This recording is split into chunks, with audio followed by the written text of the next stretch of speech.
আমাদের এই ধর্ষণের বিচারের ক্ষেত্রে বিলম্ব হওয়ার একটা বড় কারণ হচ্ছে পর্যাপ্ত পরিমাণ ডিএনএ ল্যাব না থাকা। এই মুহূর্তে একটি মাত্র আছে। আজকে সিদ্ধান্ত হয়েছে যে আমরা এবং চট্টগ্রামে এবং রাজশাহীতে দ্রুততার সাথে আরো 2টা ল্যাব ডিএনএ ল্যাব স্থাপন করব। আরেকটা সিদ্ধান্ত হয়েছে যে বিশেষ জুডিশিয়াল সার্ভিস কমিশনের মাধ্যমে দ্রুত কিছু সংখ্যক বিচারক নিয়োগ দেওয়ার প্রক্রিয়া শুরু করা হবে, যাতে করে ধর্ষণ সহ অন্যান্য মামলার বিচার প্রক্রিয়া ত্বরান্বিত করা যায়। Walton Washing Machine, simplifying life with hassle-free washing.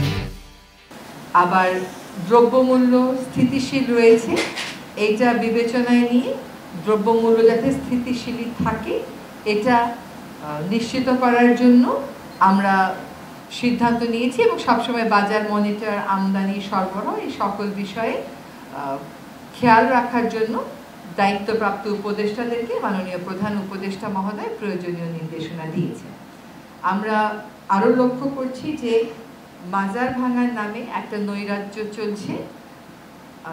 এতদিন সরকার মাজার ভাঙার বিরুদ্ধে রিঅ্যাক্টিভ অবস্থানে ছিল, গ্রেফতার হয়েছে, দোষী ব্যক্তিদেরকে আইনের মুখোমুখি করা হচ্ছে, কিন্তু এখন সরকার সকলের উদ্দেশ্যে সতর্ক করে দিয়ে বলতে চায় যে এই মাজার ভাঙার ব্যাপার সরকার আর কোনোভাবেই গ্রহণ করবে না এবং সকলকে এই ধরনের কর্মকাণ্ড থেকে বিরত থাকতে অনুরোধ করা হচ্ছে, নতুবা তাদের বিরুদ্ধে কঠোর থেকে কঠোরতম আইনি ব্যবস্থা গ্রহণ করা হবে।